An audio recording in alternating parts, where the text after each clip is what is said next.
हमने हमारी कौम ने आज तक और कुछ निभाया या ना निभाया, किसी से वफा की या न की, अंग्रेज से वफा जरूर की।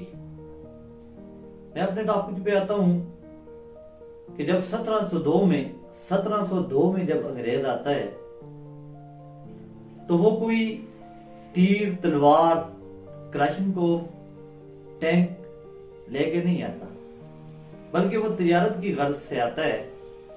उसने सामने तिजारत को सामने रखता है और आकर साइलों पर एक नई चीज मुतारफ करवाता है जिसको चाय की पत्ती कहते हैं, या अमरेला छतरियां बेचना वो स्टार्ट करते हैं, शुरू करते हैं, और लोग उनकी तरफ देखने लगते हैं कि ये कौन लोग हैं और किधर आ गए।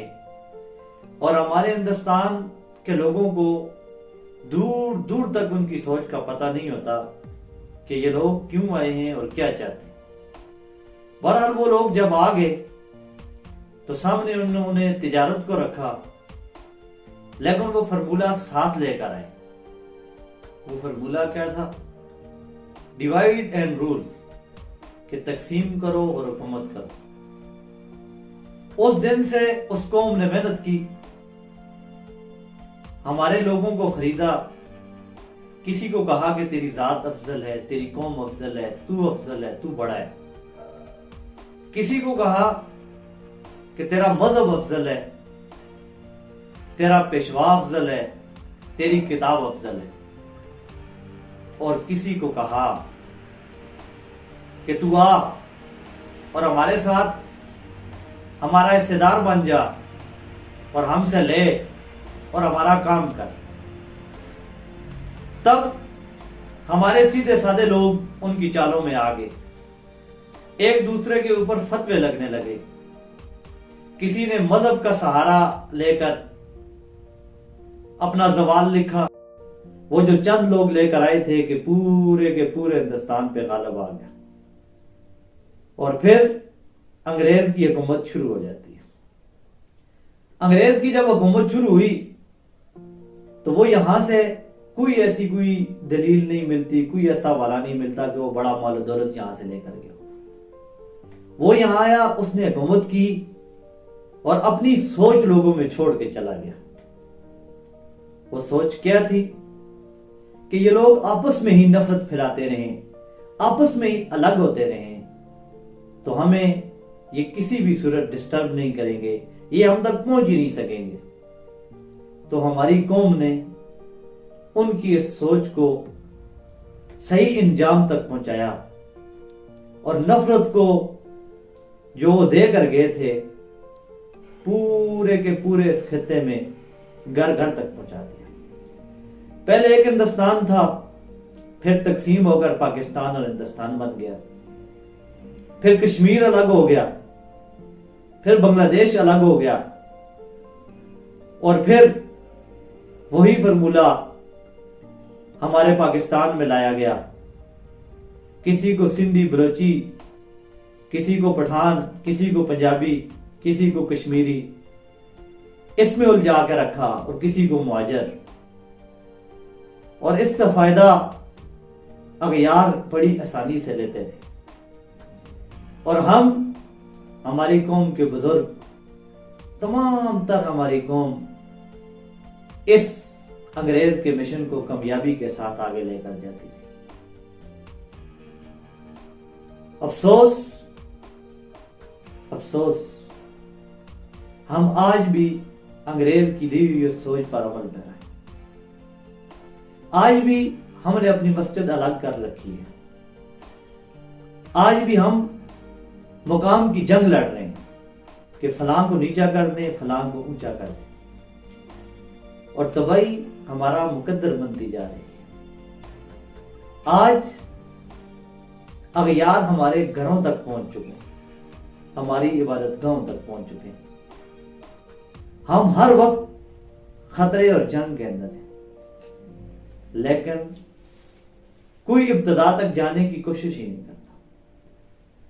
कभी कोई सियासतदान अपनी सियासत में अंग्रेज की सोच को लाकर तकसीम करता है, कभी कोई वाइज अपने खिताबत में लोगों तक नफरत फैलाता है, कभी कोई कातिब अपनी किताब में नफरत का दर्स देता है। और हाँ, हमारी सोच यहां तक पहुंच चुकी है कि आज मोटिवेशनल स्पीकर हम पैसे देकर बुलाते हैं और आकर मीठी मीठी बातें पैसों के लिए करके जाते हैं, और बाद में कुछ अरसे के बाद क्यों कि जो बात दिल से कही गई हो वो असर रखती है, और जो पैसे लेकर कही जाती है फिर वो कभी ना कभी बेनकाब होती है, क्योंकि खुदा कभी भी झूठ को मुकाम नहीं देता। वही मीठी मीठी बातें करने वाले, मीठे मीठे सबक देने वाले कुछ अरसे के बाद अवाम के सामने उनके करतूत आ जाते हैं। इस सारे की एक ही वजह है कि हमने अपने मिशन और मकसद को छोड़ दिया।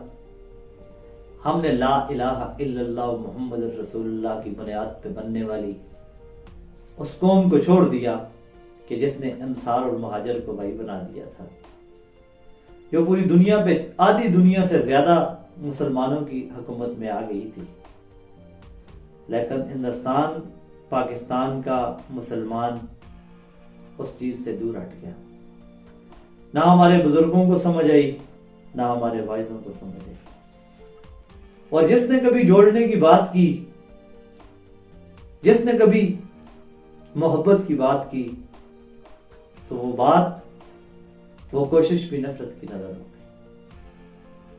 आज का मेरा सबक, आज का मेरा दर्द, आज का मेरा ये रोना आपके सामने एक सवाल भी है। आज मैंने खुद से ये सवाल किया, आप सब भी अपने आप से सवाल करें, आया जो कुछ हुआ हमने किसकी मानी? आया जिस हिंदुस्तान पूरे पे मुसलमानों की हुकूमत थी, वो हिंदुस्तान जिसके लिए इकबाल ने कहा था कि चीन और अब हमारा, ये हिंदुस्तान हमारा है, उस हिंदुस्तान के टुकड़े करके दिए गए और फिर मुसलमानों को छोटा सा हिस्सा दिया गया और हर तरफ मुसलमानों का ही नुकसान हुआ। और एक पाकिस्तान जो अब तक बाकी है, जिसे पूरी दुनिया की नजर इसको खत्म करने में है, तो हमारी कौम, हमारे लोग, हमारे वाइज, हमारे सियासतदान, हमारे सब कुछ अपनी अपनी अना की वजह से अब इसको भी मुश्किल में डाल रहे हैं और अपनी नाइलियों और नालायकियों की वजह से इस मुल्क के लिए खतरा बन चुके हैं। लेकिन हाँ, ये सब लोग अपने से सवाल भी करें और इसका जवाब भी ढूंढें और ये तहिया भी कर लें कि अब उस अंग्रेज की सोच को हमने खत्म करना है। अब हमने ला इलाह की सोच पर अमल करना है। जब हमारी सोच बदलेगी तो इंशाअल्लाह हम सब बदल जाएंगे और फिर अल्लाह का रहम आएगा। और आज जो मायूसी में खड़ा पाकिस्तान है, जो मायूसी में नजर आने वाली कौम है, इंशाअल्लाह एक दिन पूरी दुनिया पर गालिब आएगी और ये सब्ज परचम पूरी दुनिया पर लहराएगा।